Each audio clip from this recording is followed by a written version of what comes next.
This is Beau Yates, 4-time Australian drift champion and an absolute legend of a mate. After 7 years away from the drift scene, he's back with the Toyota GT86 he's picked up for $5,000 from the auction.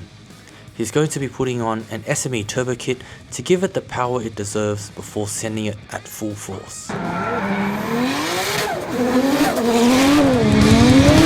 Welcome, Beau Yates. For those that don't know Beau, let's just see what you've done over the years and explain to everyone where you've come from back in the early days to where you have been, not too long ago, only a few years ago, to now getting back into it again. Well, it's been some time. I finished professionally drifting, or semi-professional drifting in 2019 was my last comp, so it's been probably 6 years since I've been out in the drift car. But obviously I started a very long time ago in the early 2000s here in the Australian drift scene as everyone's best known for that kind of stuff in an A86. Obviously competed for a lot of years. Obviously I did some drifting with yourself back at Oran Park back in the day. Long time ago, mate, but a lot of fun. From there obviously progressed and I ran the A86 for years with the 20 valve turbo engine, and then obviously the re-release of the 86 alongside Toyota, the ZN6 in 13. I was lucky enough to do the launch with Toyota Australia. Yep, I remember that. Which obviously you were starting off with SME and doing your turbo kits and bits and pieces back then. Obviously I campaigned that car for many years from 13 or 14 right the way through to 2019, and in which it was a 2J car at the end. How long did you run the FA for? How many years? The FA was contracted for the first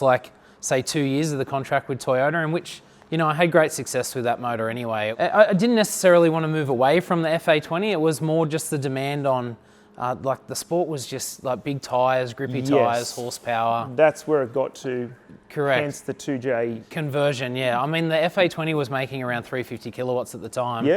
Had a sequential gearbox and it was still a very competitive car. But as the tyres got wider and the compounds got softer, there was a demand for obviously just more horsepower. And then naturally working alongside Hypertune at the time, they had a lot of 2J products in the way of inlet manifolds, exhaust manifolds. I know Mark and the boys very well. I've had a good rapport, and the boys very well also. They're great. It was just a natural progression, the way that the sport went, and just moving onto the 2J, and obviously that's where we finished up in 2019 with a 1,000 horsepower 2J car.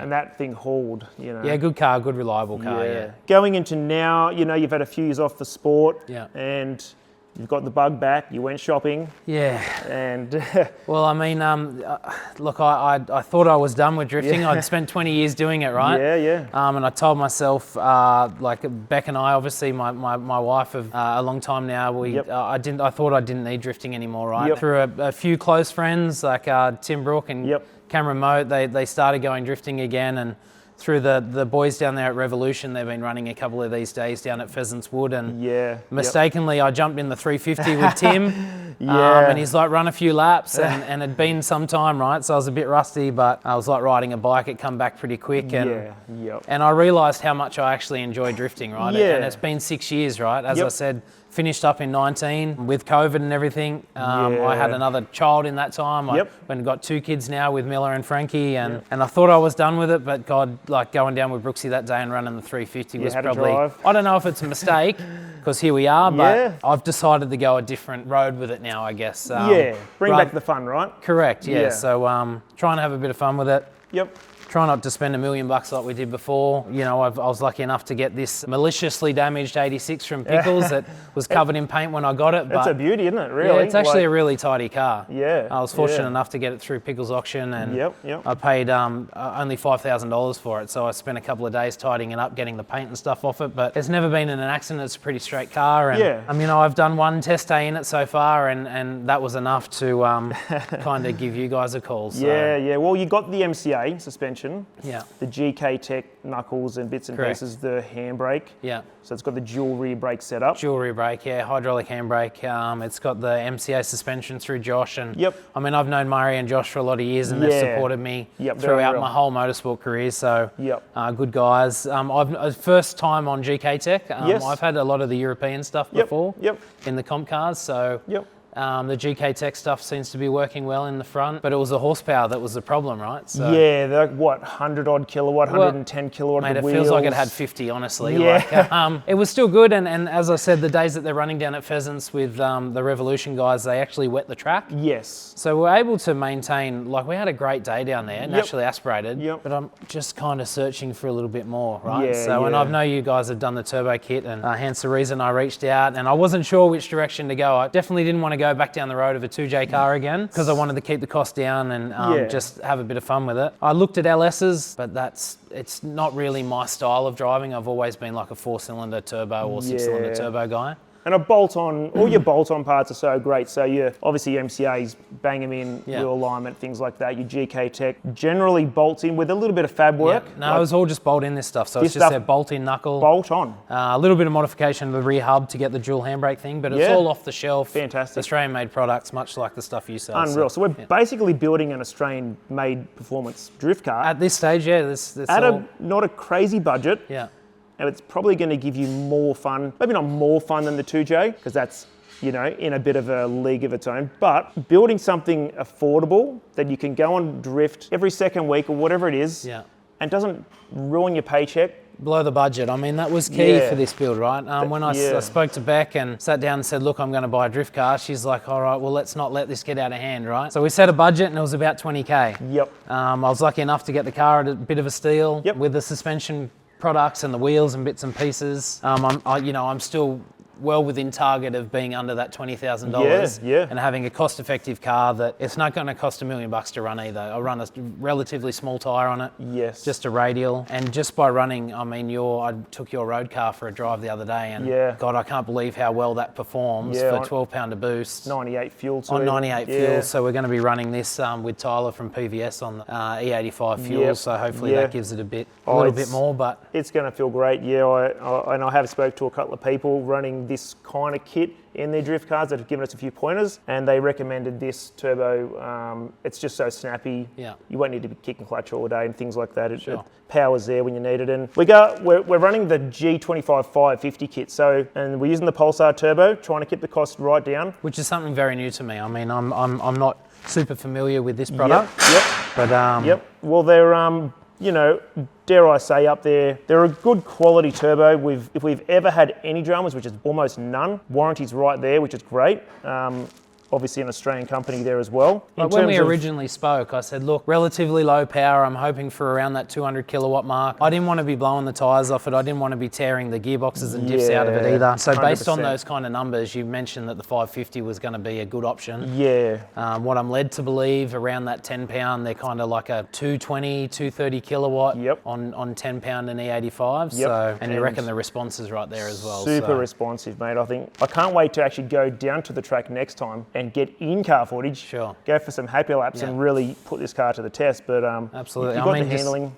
Seeing it all laid out here on the floor today, it's pretty impressive, the quality of the product, and hats off to you, mate, because I know you've been doing it for some time. And, long time, but obviously you're doing it on a global stage now. We've spoken and you said you're sending a fair bit of stuff offshore. And definitely. It's great to see, as I can see the quality lying here on the floor. It's a credit to you and the team and everything you get up to, because I can't wait to get it on the car and get it out to the track and show you exactly what we can achieve on a relatively low budget. So. Absolutely, yeah. Well, we are going to fit some of this today. We're not going to be really doing too much of the video and fitting the kit. But we'll sort of throw a few ideas of what we've been talking about with the exhaust. We do have a single exit 70mm system here, which I made for my own car. I want to go to a 3-inch. You want a single exit 70. I don't know. I like that single exit. I do. Back. Oh, I love it, and that's, you know what? That's exactly what we need for this car. I reckon it's a perfect style. So I think the naturally aspirated, maybe they're a little bit too loud with the single exit. But we all know with the turbocharger on it, kind of shuts them up a little bit. It's the best muffler. So. So we're going to go a full 70mm system. So 70mm overpipe, front pipe, the mid pipe, which is part of the catback, and then your 70 all the way through the rear. It's a good responsive system. It won't be laggy. Obviously, a huge exhaust you don't really need. 2.5. We probably would have gotten away with the 2.5. I think 7 speak of the 2.5. I think 7 is going to be the sweet spot here, and I think the noise is going to be really good. With that single exit. So we are going to run our oil cooler kit as well. This is a 28 row core. Is that something new for you guys? Yeah, we normally run a 15. We're going to this style. The quality of this core is really good. Generally, like even a 19 row in this style's good. Throw another 9 on top. Let's go 28. I know the abuse. Correct. You know, we've spoken about this as well, yeah. Yep. Obviously, keeping those oil temperatures down is going to be key. Everything's got to be as cool as we can potentially get it. Yeah. So we're going to go the big core, which really is our new sort of, I guess, 2027 financial year forward. That's the core we're going to use in all of our oil cooler kits anyway. So this will be a great test to see what oil temps get to. We're going to use our RS intercooler, which is our medium size. It's the bigger of the street series. You get to keep your crash bar. If you can't register this car, but anyone has a registered car can use the RS and then get it engineered if they need. With the smaller turbo, you know, talking to Tyler from PVS, obviously you mentioned that maybe the RS was the better combo for the smaller turbo. Yeah. Just to help with the delivery, obviously not being such a big turbo, it doesn't need the volume. That's right. Somewhere in the middle of the bigger intercooler. Yeah, it's going to cool nice. And response too. He said the response is quite good. Really good response. Certainly flows quite well, around 700-ish horsepower. For this kit, we are going to run the Turbo Smart OPR 40 as well. All pressure reg. Touching on the Turbo Smart products, obviously Australian made. Again, you know, that's the theme here. The OPR 40, it is going to keep all pressures to a 40 PSI max, because on a startup, this can get to 120 PSI. You know, it can damage the seals. Once the seals are done, they kind of leak easier. Is that relatively new? I mean, I asked you about that product this morning. Yeah, this is their version 2. I've never really seen it before. Yeah, they had a version 1 and you had to bleed it back, into your filler cap. Right. This is like an internal bypass valve. Okay. Really good, so easy to use, and we run this on the Turbo Smart kit. We offer it on the G Series kit, obviously, as well. Really good for turbo longevity. Do you restrict the oil in the turbo still? Is that a thing? It has a built-in restrictor, but it just does its own thing with oil flow and things like that. And we also use the Turbo Smart actuator on the turbo itself. It has great control, and if we set a 10-pound spring, it will literally be 10-pound thereabouts, depending on your preload, which we can adjust there on the dyno. Tyler mentioned 10-pound spring, just gate pressure, 10 pound, and E85, mate. 220, 230 kilowatts. He actually showed me a graph when I was there the other week. Very similar build, SME kit, 550 turbo. Yep. E85, and I think it was 230 kilowatts. So it's pretty much double. Double, You're pretty much doubling your power, which is going to be more than enough for what you're going to do. And the torque too, right? Like it bumps up to like 320 NMs or something, so it's pretty impressive. And at 3,000 RPM, you've got it all. Yeah. Where you had it at 6 before, it's, you know, very, very hard. Yeah. So you've got a clutch upgrade as well. I was lucky enough. I jagged a Extreme clutch, which is Adelaide clutch, in which I've used for years too, right? They were probably one of my first sponsors when I started drifting. Another great Australian brand. Way back in 2003, 2004, when I went semi-pro with it.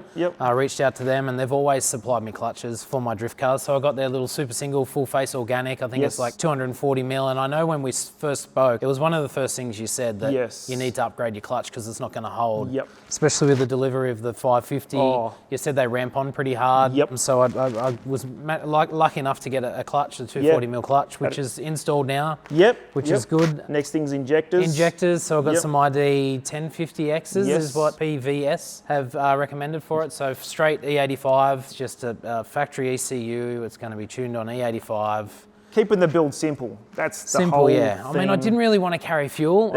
For years, I've been carting fuel around the country to go racing, but just to get the margins back in the way of running E85 and the engine temperatures. The crap out of it. You mentioned that. We're going to up the limiter probably another 500 as well, which is good. On. Because I love to turn them pretty hard, but it'll be interesting to see what we can achieve on a relatively low budget. But if the thing's making 230 kilowatts at the end of it, I know it's going to be pretty impressive.